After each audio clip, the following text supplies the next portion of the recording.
அனைவருக்கும் வணக்கம். இப்போ இவர் யார்? ஒரு உரிமையில் நீதிமன்றத்தினுடைய அந்த வழக்கில் இவர் ஒரு தரப்பினர். உதாரணத்துக்கு பிடிஜே திருவள்ளூரில் அந்த வழக்கு நடைபெறுகிறது. அப்பொழுது இவரே என்ன பண்ணுறாருன்னா, தன்னிச்சையாக நீதிமன்றத்துக்கு வந்து என்ன பண்ணுறாரு? சாட்சியம் அளிக்கிறார்.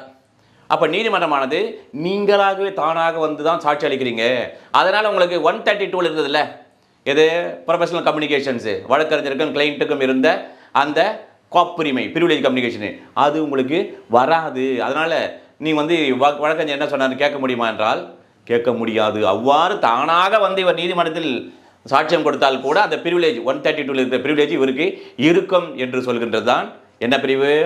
Section 133 of PSA 2023. எவிடன்ஸ் ஆக்டில் எங்கே இருந்தது? 128 இருந்தது. எந்த மாற்றம் இல்லை. எனவே முழு விவரங்களுக்கு சாட்சிகள் லிங்கை பயன்படுத்தி வீடியோவை பார்த்துக் கொள்ளவும்.